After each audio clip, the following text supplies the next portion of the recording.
안녕하세요. 오늘 우리는 역사상 가장 위대한 사상가 중 한 명인 소크라테스를 만날 것입니다. 그는 2400년 이상 전에 고대 그리스에 살았지만 그의 아이디어는 오늘날에도 여전히 유효합니다. 만약 그가 한국에 살고 있다면 사람들이 겪는 부동산 문제와 같은 큰 문제를 해결하기 위해 무엇을 할까요? 함께 탐구해 보겠습니다. 한국에서는 많은 사람들이 주택을 소유하는데 어려움을 겪고 있습니다. 가격이 계속 오르고 있어 가족들이 자신만의 집을 찾기가 어렵습니다. 이렇게 열심히 일하지만 왜 소유권이 여전히 그렇게 먼 것일까요? 소크라테스가 번화한 거리에서 사람들과 이야기를 나누며 지혜를 찾고 있다고 상상해 보세요. 소크라테스는 질문하는 방법으로 유명했습니다. 그는 정답을 주기보다는 올바른 질문을 하여 생각을 촉발하길 믿었습니다. 그는 사람들에게 집이란 당신에게 무엇인가? 라고 물었습니다. 사람들의 대답은 다양했습니다. 안전, 편안함, 그리고 가족. 소크라테스는 정의가 문제 해결에 중요하다는 것을 깨닫고 미소를 지었습니다. 소크라테스는 모든 사람의 생각을 모은 후 집이 안정과 편안함을 제공한다면 모든 사람이 이러한 기본적인 필요에 접근할 수 있도록 해야 하지 않을까요? 라고 질문했습니다. 그는 집이 단순한 투자물이 아니라 사랑과 공동체가 가득한 장소여야 한다는 비전을 만들었습니다. 우리는 어떻게 모든 사람이 이런 기분을 느낄 수 있을까요? 지혜로운 철학자는 탐욕과 경쟁이 시장을 지배하게 두지 말고 공동체에 집중하자 고 제안했습니다. 그는 커뮤니티 땅 신탁을 제안했습니다. 사람들이 토지를 공동 소유하는 것이죠. 여전히 모든 사람이 함께 협력하여 저렴한 주택을 유지하는 이웃에서 사는 것을 상상해 보세요. 그럼 누구도 소외되지 않을 것입니다. 소크라테스는 변화가 종종 지도자들의 도움을 필요로 한다는 것을 알았기에 정부는 시민들을 위해 집을 제공하는데 어떤 책임이 있는가? 라고 질문했습니다. 군중은 동의했습니다. 강력한 정부 정책은 가격에 대한 규제를 도와주고 새로운 주택을 지원하며 저소득 가구를 돕는 프로그램을 만들 수 있습니다. 그 다음 소크라테스는 교육의 중요성을 강조했습니다. 그는 지식은 힘이다. 라고 말했습니다. 모든 사람들에게 재정 교육과 주택 소유에 대해 가르침으로써 사람들이 정보에 기반한 결정을 내릴 수 있습니다. 학생들이 학교에서 예산을 세우는 법이나 모기지를 이해하는 법을 배우는 것을 상상해 보세요. 정보가 많은 것은 현명한 선택을 향한 첫걸음입니다. 논의가 계속되는 동안 소크라테스는 공감의 중요성을 강조했습니다. 통계 뒤에 숨겨진 인간 이야기를 잊지 말자라고 그는 당부했습니다. 모든 사람은 안전한 집에 대한 꿈을 가지고 있습니다. 군중은 각자의 개인적인 경험을 나누기 시작했습니다. 누군가는 나는 화려한 집이 필요하지 않습니다. 그저 안전하게 느끼고 싶어요. 라고 말했습니다. 이 순간은 모두의 마음을 감동시켰습니다. 이런 이야기에 영감을 받아 소크라테스는 모두에게 집이 모두를 위한 집이라는 미래를 상상해 보라고 격려했습니다. 모두가 노숙자가 아닌 세상, 누구나 번창할 공간이 있는 세상을 상상해 보세요. 라고 그는 말했습니다. 이 비전은 사람들의 마음속에 희망을 불어넣었습니다. 함께 이 꿈을 위해 일할 수 있습니다. 해가 지기 시작하면서 소크라테스는 군중에게 변화를 믿는 것이 첫걸음이라고 상기시켰습니다. 아이디어는 행동이 필요합니다. 그들은 태스크포스를 구성하고 정기적으로 만나 해결책을 논의하며 지도자들에게 책임을 묻기로 맹세했습니다. 모든 사람은 힘을 느꼈습니다. 결국 변화는 우리로부터 시작됩니다. 그렇다면 소크라테스에게서 무엇을 배울 수 있을까요? 모든 질문은 더 깊은 이해로 이어집니다. 공동체, 교육, 공감에 집중하고 행동으로 옮김으로써 어렵고 힘든 문제도 해결할 수 있습니다. 우리는 답을 모두 가지고 있지 않을 수 있지만 마음과 머리를 모은다면 모두를 위한 집을 만들 수 있습니다. 이제 여러분의 차례입니다. 주택과 커뮤니티에 대해 어떤 질문이 있나요? 어떻게 참여할 수 있을까요? 소크라테스처럼 더 많은 논의와 아이디어를 불러일으켜 보세요. 그리고 기억하세요. 작은 행동이 큰 변화를 가져올 수 있습니다. 안녕하세요. 오늘은 소크라테스와 교육에 대한 이야기를 해보아요. 소크라테스는 고대 그리스의 철학자로 서양 철학의 아버지로 알려져 있어요. 그는 주로 대화 형식으로 진리를 탐구하며 질문을 통해 사람들을 가르쳤답니다. 소크라테스의 교육 방법은 우리가 많은 것을 배울 수 있는 중요한 포인트예요. 그는 내가 아는 것은 내가 아무것도 모른다는 것이라고 말했어요. 그렇다면 지금의 교육, 특히 인공지능 AI가 어떻게 도움이 될까요? 현재 한국의 교육 분야에서도 인공지능의 활용이 점점 늘어나고 있어요. 인공지능은 학생들이 맞춤형 학습을 할 수 있도록 돕고 교사들이 학생들의 성과를 분석하는 데 큰 역할을 하고 있답니다. 예를 들어 AI 튜터링 시스템은 학생들의 학습 상태를 체크하고 필요한 내용을 추천해줘요. 이런 도움 덕분에 학생들은 더 잘 이해할 수 있게 되죠. 하지만 소크라테스는 이런 방식에 대해 어떻게 생각할까요? AI가 우리 교육에 주는 장점은 많지만 비판도 함께 있어요. 예를 들어 AI에 의존하게 되면 창의력이나 비판적 사고가 줄어들 수 있다는 우려가 있어요. 소크라테스라면 AI의 가르침에도 질문을 던질 거예요. 이 정보는 진짜인가요? 이 AI가 제시한 답이 옳은 이유는 무엇인가요? 이렇게 모든 것을 깊이 있게 생각하는 것이 중요하답니다. 소크라테스는 질문을 통해 자신이 아는 바를 깊이 탐구했어요. 인공지능이 많은 정보를 제공하더라도 우리가 스스로 질문하고 사고하는 능력은 기계가 할 수 없는 것이죠. AI는 데이터를 분석하고 패턴을 찾지만 인간의 감정과 가치관까지 이해할 수는 없어요. 이러한 점에서 우리는 AI를 단순한 도구로만 사용해야 한다는 교훈을 얻을 수 있죠. 미래의 교육에서 AI는 중요한 역할을 할 것이에요. 그러나 소크라테스가 제안한 것처럼 우리는 질문하기를 멈추지 말아야 해요. 교육이란 단순히 정보 전달이 아니라 비판적 사고와 협력을 통해 이루어져야 하니까요. 학생들이 AI를 어떻게 활용하고 서로의 의견을 주고받으며 성장할 수 있을지에 대한 고민이 필요해요. AI 사용에 따른 사회적 책임도 중요해요. AI가 잘못된 정보를 제공할 수 있다는 것을 잊지 말아야 해요. 많은 사람들이 정보의 진위를 확인하지 않고 받아들이면 혼란이 올 수 있어요. 소크라테스라면 당신이 들은 것이 진짜인지 스스로 확인하라고 말했을 거예요. 교육에서는 AI를 사용할 때 이러한 문제를 항상 염두에 두어야 합니다. 소크라테스의 질문법을 교육에 적용해 보세요. 예를 들어 AI가 제시한 학습 자료를 바탕으로 친구들과 토론해 보는 거예요. 질문을 던지고 서로의 의견을 나누면서 더 깊은 이해에 도달할 수 있어요. 이는 AI의 데이터와 인간의 사고가 결합된 멋진 방식이죠. 소크라테스는 아마 우리가 이렇게 서로를 존중하고 배운다면 더욱 풍요로운 교육이 이루어질 것이라고 믿었을 거예요. AI는 인간의 감정을 이해하지 못해요. 그래서 우리는 AI와의 연결 속에서도 인간적인 요소를 잃지 말아야 해요. 소크라테스는 자신을 아는 것이 가장 큰 지혜라고 했어요. 감정을 이해하고 친밀한 관계를 형성하는 것도 교육에서 매우 중요합니다. AI가 제공하는 정보는 도움이 되지만 사랑, 우정, 용기 같은 진정한 경험은 인간이 만들어내는 것이니까요. 소크라테스의 교육 철학과 AI의 활용 모두 우리의 학습에 큰 기회를 제공합니다. 우리는 AI를 통해 더 나은 교육 환경을 만들어 갈 수 있어요. 그러나 책임감을 가지고 AI를 사용하고 항상 깊이 있는 질문을 던지는 것이 중요해요. 교육은 단순한 학습이 아닌 우리 삶의 의미를 찾는 여정이니까요. 소크라테스의 지혜를 통해 앞으로 더 나은 사회를 만들어 나가길 바라요. 여러분이 할 수 있습니다. 안녕하세요, 여러분. 오늘은 지혜와 질문의 철학자 소크라테스의 시선으로 대한민국의 인공지능 AI 시대를 살펴보고자 합니다. 대한민국 사회는 지금 거대한 AI 혁신의 물결 앞에 서 있습니다. 정부, 기업, 학교 모두 AI 혁신에 주목하고 있으며 동시에 많은 기대와 두려움이 공존하고 있습니다.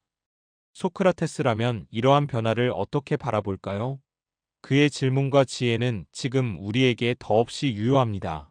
대한민국은 디지털 뉴딜, AI 국가 전략 등 국가 차원의 대규모 전략을 통해 세계적으로 주목받는 AI 혁신 국가로 자리 잡았습니다. 정부는 AI 연구와 인재 육성에 막대한 투자를 하고 있고, 삼성, 네이버 등 대기업은 새로운 AI 서비스와 산업 생태계 조성에 앞장서고 있습니다. 이러한 변화는 일터와 일상까지 깊이 스며들어 빠르게 업무 방식과 생활 패턴을 바꾸고 있습니다. AI는 이제 더 이상 미래의 꿈이 아닌 직접 체감하는 생활 기술로 다가왔습니다. 사회적 관심도 크게 늘어 챗GPT 같은 대화형 AI, 초중고 AI 코딩 교육, 대학 기업의 AI 역량 강화 프로그램이 적극 도입되고 있습니다. 빠른 변화에 따라 직업의 자동화, 일자리 변화, AI 안전성 등 다양한 불안감도 커지고 있습니다. 이 시점에서 소크라테스는 여러분은 AI와 함께 살아갈 준비가 정말로 되어 있나요? 변화를 기회와 두려움 중 무엇으로 바라보고 있나요? 라고 질문했을 것입니다. 진정한 지혜는 자신의 무지를 솔직하게 인정하고 근본적 질문을 하는 것에서 출발합니다. 소크라테스는 내가 모른다는 것을 아는 것이 철학자의 첫걸음임을 강조했습니다. AI 시대에도 마찬가지로 우리는 이 기술이 나와 우리 공동체에 어떤 의미를 지니는가? 를 묻는 자세가 필요합니다. AI로 인한 직업 변화에 대한 두려움이 있을 수 있습니다. 하지만 소크라테스의 방법은 실천과 노력을 중시합니다. 그는 왜 아는 것을 실천하지 않는가? 라고 질문했습니다. AI를 공부하는 것만으로 그치지 말고 실제 업무나 생활에 접목해 직접 활용하고 그 경험 속에서 새로운 가치를 만들어가는 것이 진정한 지혜로운 변화입니다. 실제로 한국 사회에서는 AI 실무와 데이터 분석, 프로그래밍을 배우는 근로자와 학생이 늘고 있습니다. 단순 기술 습득을 넘어 AI로 어떻게 창의적이고 주도적으로 일할 수 있을까를 고민하는 사람이 늘어나고 있습니다. 결국 본질은 나의 경험을 직접 쌓는 것입니다. AI 시대의 소크라테스가 강조하고 싶은 것은 기꺼이 변화에 도전하는 용기입니다. 새로운 시도에서 느끼는 불편함, 시행착오, 실패의 경험을 두려워하지 말라는 것이죠. 새로운 시도를 두려워하지 말고 기꺼이 맞이하라는 소크라테스의 조언처럼 초기의 실수와 어려움 속에서 오히려 성장과 기회가 탄생합니다. 여러분은 매일 작은 변화를 시도하면서 실패와 도전을 긍정적으로 받아들이는 연습이 필요합니다. 그것이 AI 시대의 진짜 경쟁력이 됩니다. 소크라테스는 대화와 토론의 중요성을 강조했습니다. 혼자만 AI를 익히려 하기보다 동료 가족팀과 함께 배우고 경험을 나누고 토론하는 것이 필요합니다. 논쟁과 대화 속에서 새로운 아이디어와 현실적인 해결책이 나옵니다. AI와 관련된 윤리, 공정성, 개인정보, 책임성 문제도 꼭 생각해야 합니다. AI의 결정이 모두 옳다고 맹신하지 말고 반대로 무조건 두려워하지도 말아야 합니다. 모든 기술은 인간의 가치와 책임을 출발점으로 해야 하며 열린 소통과 꾸준한 질문이 그 바탕입니다. 대한민국은 국가 차원의 윤리적 AI 정책과 사회적 논의를 활발히 펼치며 공공민간이 협력하여 혁신과 안전, 모두의 이익을 추구하고 있습니다. 우리 모두도 공동체의 일원임을 늘 의식해야 합니다. 여러분이 할 수 있는 구체적인 실천을 생각해 봅시다. 처음부터 거창한 목표보다 AI 기초 개념, 데이터 분석 도구, 자동화 시스템 등 작은 부분부터 배우고 실제 업무 생활에 적용해 보세요. 경험 속에서 부족함을 발견하고 그때마다 더 깊이 질문하고 탐구하는 자세가 중요합니다. 이러한 작은 실천들이 쌓여 개인의 경쟁력과 사회 전체의 혁신 역량으로 이어집니다. 소크라테스는 노동과 배움, 시도를 통해 삶의 만족을 얻으라고 했습니다. 반복되는 일상과 변화가 두렵겠지만 실천을 통해 나와 조직, 사회의 새 가치를 만들어 보세요. AI는 완벽하지 않습니다. 때로는 윤리적 딜레마, 인간적 약점, 예측 불가능성도 함께합니다. 이럴수록 질문을 게을리하지 마세요. 어떤 결정이 진정 옳은가? AI의 결과를 무조건 수용해도 되는가? 같은 의문이 더 현명한 사회를 만듭니다. 질문하는 용기, 실천하는 지혜야말로 AI 시대 성공의 핵심입니다. 기술의 주체는 언제나 사람, 바로 여러분임을 잊지 마세요. 지금 이 순간 여러분의 작은 도전과 실천이 대한민국 전체의 미래를 바꿉니다. 어떻게 살아야 할 것인가라는 질문을 마음에 새기고 지혜롭고 용기 있게 AI 시대를 헤쳐나가길 소크라테스와 함께 응원합니다. 여러분의 성장과 변화를 축복합니다. 상상해보세요. 좁은 골목에 숨겨져 있는 작은 식당, 분주한 사람들 사이로 퍼지지 않은 그 음식 냄새. 어느 날 누군가 이 보석 같은 맛집을 찾아내고 곧장 친구들과 이웃, 심지어 모르는 이들에게까지 온라인의 소식을 전하고 싶어집니다. 우리는 왜 즐겁게 발견한 장소나 식당을 남들과 나누고자 할까요? 이타적이어서일까요? 자랑하고 싶어서일까요? 아니면 인간의 더 깊은 본성 때문일까요? 소크라테스라면 이 질문을 던졌을 것입니다. 오늘은 고대 철학과 현대 심리학을 통해 그 답을 찾아가는 여정에 여러분을 초대합니다. 먼저 소크라테스가 중요하게 여긴 것부터 생각해 봅시다. 그는 자신을 알라고 강조했고 덕과 정의, 좋은 삶의 의미에 대해 끊임없이 질문을 던졌습니다. 소크라테스는 부나 권력보다 정직하게 사는 것과 참된 지식을 추구하는 것이 진정한 행복이라고 믿었습니다. 제자들이 남긴 대화록을 보면 왜? 라는 의문을 집요하게 던지며 불편한 진실도 마다하지 않았습니다. 이러한 집요한 호기심이 오늘 우리의 나침반이 되어줍니다. 이제 왜 비밀 맛집을 공유하는지에 대한 질문으로 돌아가 봅시다. 어떤 이들은 이를 순수한 이타주의라고 생각합니다. 이타주의란 데가 없이 타인의 행복을 바라는 마음이죠. 철학적으로 이타심은 많은 문화와 종교에서 중시되어 왔고 용기가 필요할 때도 있습니다.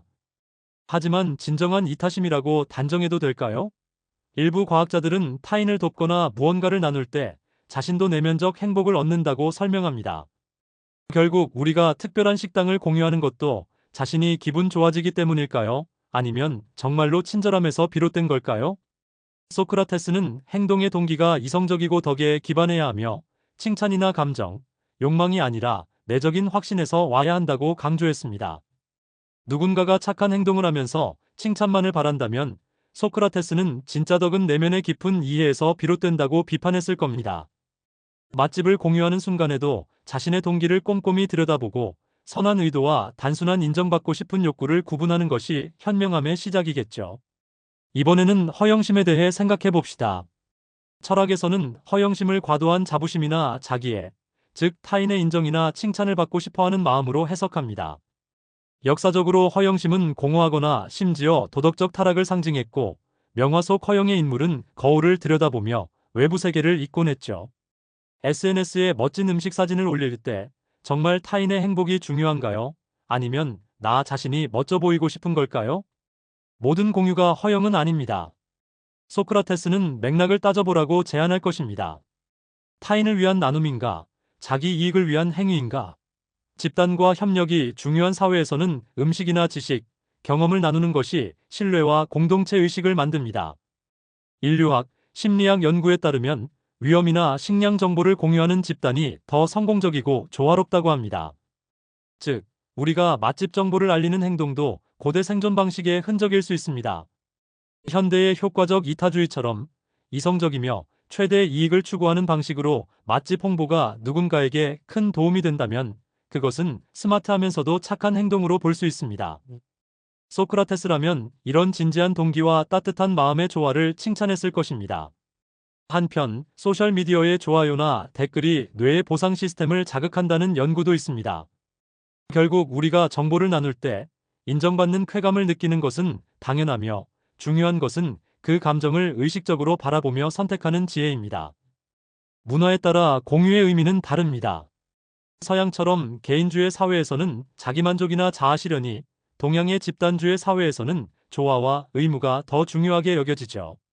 소크라테스는 이런 문화적 영향까지도 끊임없이 질문할 것을 요구했습니다. 결국 소크라테스의 자기를 알라는 명제대로 맛집 인증 사진 한 장에도 나 자신의 진짜 동기가 무엇인지 선입견이나 본능이 아닌 스스로의 마음으로 살피는 태도가 지혜의 시작입니다. 팬데믹 초기에 사람들은 마스크, 생필품, 온라인 강좌 정보를 활발히 공유했습니다. 순수한 돌봄에서 나온 나눔도 있지만 일부는 인정을 위해 또는 혼합된 동기에서 비롯됐죠. 어떤 경우든 이런 나눔이 사회에 긍정적 영향을 준 것은 분명합니다. 반면 조용하던 맛집이 갑자기 북적이고 본래의 매력을 잃거나 가격이 오르는 식의 부작용도 존재합니다. 소크라테스라면 좋은 의도 못지않게 결과와 책임도 따져보라고 했을 것입니다. 때론 공유하지 않는 선택이 오히려 선의를 지키는 길일 수 있습니다. 결국 우리는 이타심, 허영, 공동체 의식, 자기 기쁨이 복합적으로 뒤섞인 존재입니다. 나눔의 행위에서 완벽함은 어렵지만 자기 자신을 살펴보고 결과와 타인에 미치는 영향을 숙고하는 것이 진정한 성찰입니다. 나는 내가 아무것도 모른다는 것을 안다며 겸손을 강조한 소크라테스처럼 각자의 동기와 상황, 그리고 선택의 책임을 진지하게 고민할 때 우리는 더 성숙한 사회를 만들어갈 수 있습니다. 다음에 맛집을 공유하고 싶을 땐 질문해 보세요. 무엇이 나를 이렇게 행동하게 할까? 여러 관점에서 이야기 나누고 배움을 반복하며 의식적으로 선을 추구하는 마음을 키우는 것이 진짜 소크라테스적 실천일 것입니다. 여러분, 나는 소크라테스라네. 오늘 그대들이 가진 질문은 무겁구나. 대한민국에서 부자는 왜 점점 더 부유해지고 가난은 왜 계속되는가? 이 심오한 주제를 함께 파헤쳐 봅세. 예나 지금이나 지혜는 질문에서 시작된다 하였지. 이 영상에선 각자 답을 찾도록 질문과 대화로 접근할 것이니 마음을 열고 동행해 보게. 먼저 부와 가난이 무엇인지 곰곰이 생각해 봅세.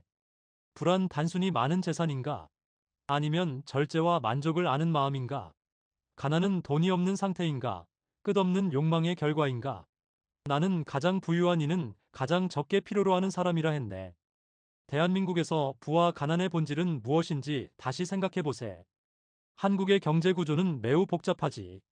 소득 1,200만 원 이하 노동자가 전체의 1억 원 이상 고소득자는 1.4%뿐이라네.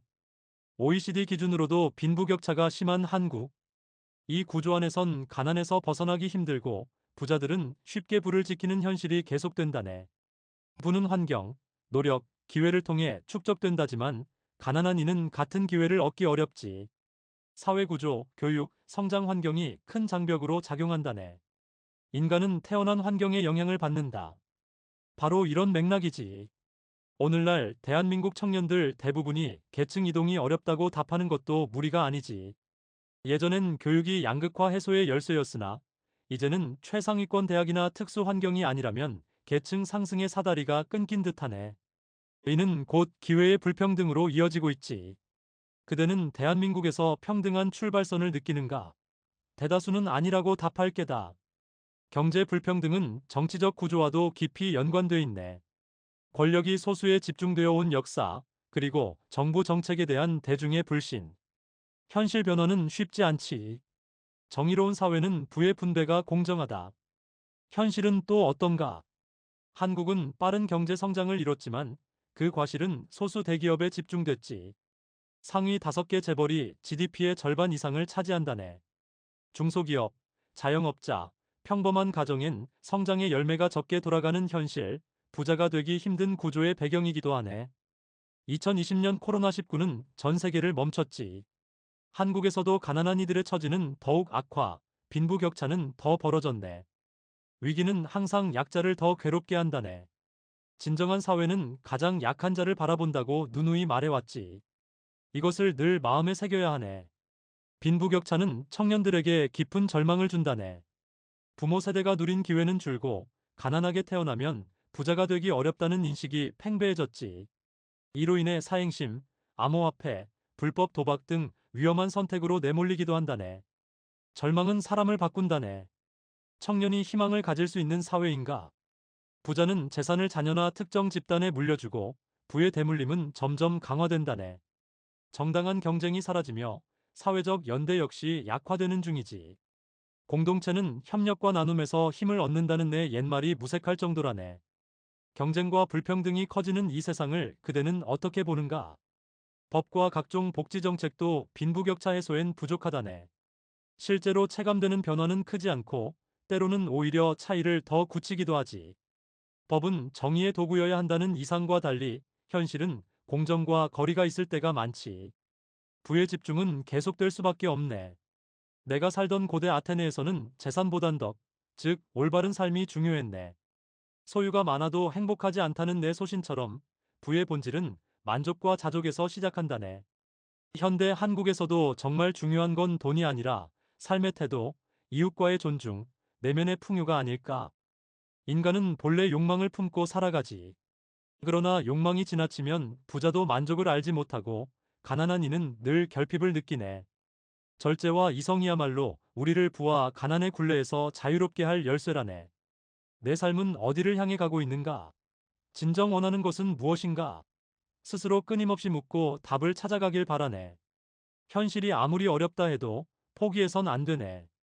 교육, 복지, 정책, 그리고 사회 모두가 함께 변화해야 한다네. 특히 서로를 이해하고 돕는 연대의식이 절실하지. 사소한 변화라도 이뤄간다면 세상은 한 발씩 나아갈 것이네. 내 자신을 돌아보라. 는 옛 조언을 꼭 기억해 주길 바라네. 소크라테스의 대화법은 답보다 더 본질적인 질문을 던지도록 유도하지. 그대는 이 사회에서 무엇을 할 수 있는가? 공동체의 미래를 위해 어떤 변화를 꿈꾸는가? 답은 각자의 가슴에 있다네. 중요한 것은 포기하지 않는 꾸준함, 정의와 선에 대한 믿음. 이 질문을 시작으로 현실을 진실하게 바라보고 변화를 위한 작은 불씨가 되길 바란다네. 알아가는 것, 서로를 이해하는 것, 그리고 포기하지 않는 것. 이것이 나의 마지막 조언이라네. 여러분 모두에게 작은 희망의 길잡이가 되었길 진심으로 바라네. 시청해주셔서 감사합니다.